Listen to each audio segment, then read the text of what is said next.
Hi, my name is Tony from Linden, and I'm the Chief Information Officer and the Head of Consulting Services for BBD. Organizations in a lot of cases only realize when it's almost too late that things are going wrong. What I've seen recently is that organizations appear to not know what space they fill in the clients that they serve. It's not the business or the value that they provide, but perhaps the technology that supports them in doing so. When we have these assessment engagements, I also use we. And the reason is that it is not me judging your solution, it is us working together on finding a solution.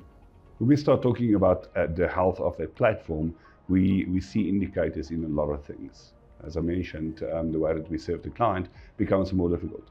We start hearing people that work on the platform complain more and more about the same things, even though the platform has been working and running for many, many years.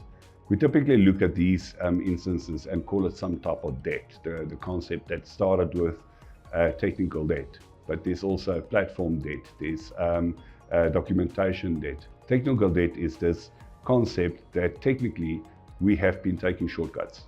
And because the shortcuts we've taken in order to get time to market, we've created some type of solution that is, in theory, sort of broken. And because we do so much for our clients, we don't focus on fixing those things when it becomes too late.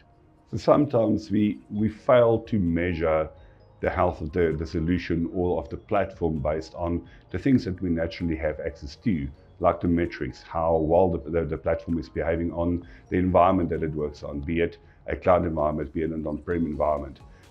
We fail to look and ask the right questions about what the underlying system is telling us. We merely focus on, is it providing the service to the client that we expect it to provide, or to ourselves for that matter. And eventually it falls over, and then we're surprised that we did not see the indicators in the data. Well, there's operational risk, the way that we run a solution, the indicators like how fast is a solution coming to or getting to an answer, how well does it scale potentially given a certain amount of load. But we also consider things that are potentially static before it runs. Things like the code that is aging or the technology that's aging. We forget that the platforms or the hardware that we typically run these solutions on increasing capability and capacity, and the technology that it was intended to run on is not necessarily as appropriate anymore. I am of the opinion that an IT concern is always a business concern. We don't build technology because we want to build technology. We build systems and platforms using technology to serve a purpose for the business. Unless we build a solution that we sell off the shelf, where we're primarily considering the health of that solution during its lifetime, we are serving some type of business purpose. People are complaining more about things that they often have to focus on.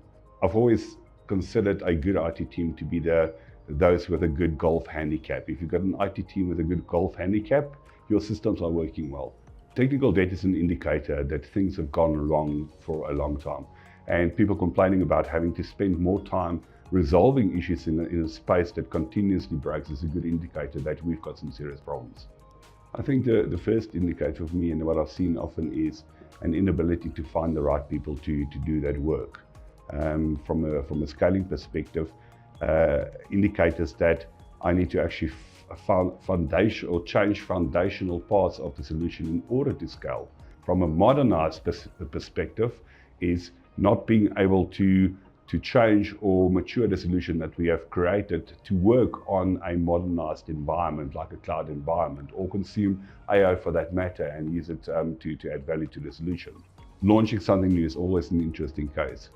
Especially if we haven't spent the time understanding in what environment the solution should support an initiative. For instance, a design that potentially would have been a great design 5 years ago may not be relevant anymore when we consider new approaches like what we see on the cloud.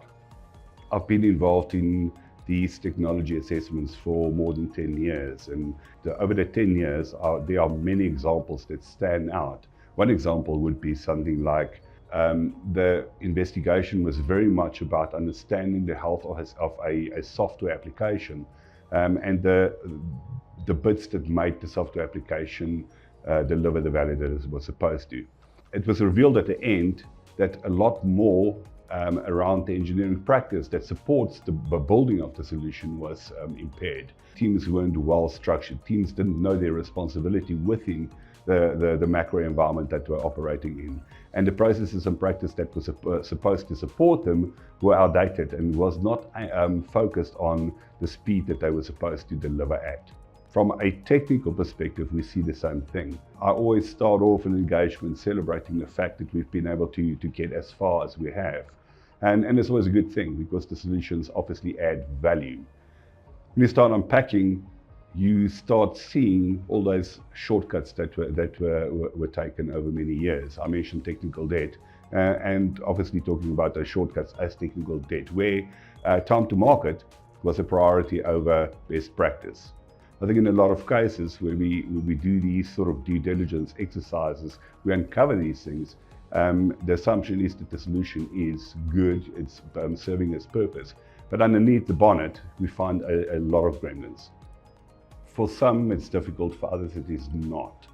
Unfortunately, for those that it's not difficult, they don't necessarily have the tools in order to make the change that they need to do. For those that do, it is difficult because they're so busy serving the clients that they're supposed to serve. We're so busy fighting fires that there's never time to actually go back and understand what is actually happening. So yes, I do think in most cases it is very difficult to see it. I mentioned metrics earlier. With those in place, it becomes a lot easier. Metrics comes in all shapes and sizes. It's not just the measures that we use to measure a certain thing. The metrics live across the entire estate. When we look at an organization, we typically would look at the income. We look at the bottom line, and if we're still making money, we know we are doing something good. That is a metric, that is a measure. When we look at technology and how it supports that business, there are multiples that are in there. From a hardware or cloud perspective, all the environments come with built-in metrics that we can use to understand the health of the solution as it runs on a day-to-day basis. From a technology perspective, or a software perspective rather, we have to build those things. It is a problem that was solved many years ago, but we again want to get to the answer too quickly, and we forget to bake in those things that is going to make us do better.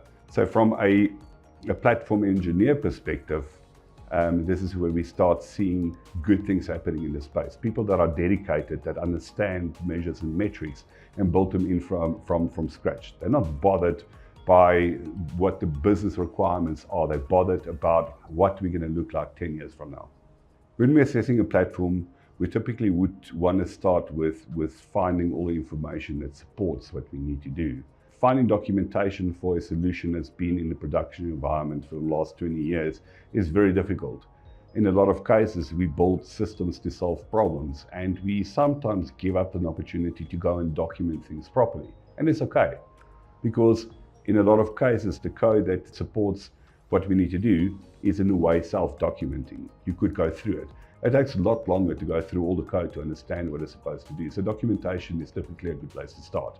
We also would want to start with understanding who is responsible and what do they have to their disposal to not just run, but support the solution in the environment. We also want to understand what metrics they've got available. What evidence do they have that there is a problem, or what evidence do they have that can show that it is a good solution? We typically would classify concerns in one of these reviews as high, medium, or low.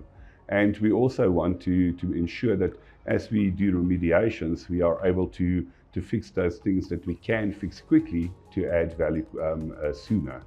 At a highest level, things that are stopping everybody from working is perhaps something that you should do first. Something that perhaps is breaking compliance rules, something that potentially is going to impact not just your organization, but many other people that work with you. Those are items that we would surface as priorities to fix. At the lowest level, we typically would want to strengthen the things that support us, and the things that will give us guidance in 10 years from now. There are perhaps things that are necessary right now, but won't necessarily make a massive impact on the way that we do business. I would recommend stopping and listening to the people that support it. I would ask questions like, what are the things that we often deal with that we perhaps should not? Some things that perhaps should have been fixed a long time ago. I would stop and look at evidence that supports me in understanding if it is a good solution. Do I have the metrics and measures in place that allows me to measure the quality of not just the code, but the environments that they work in? I would speak to the business that I serve. I would speak to the business to understand how well we are still serving them using the solutions that we have built.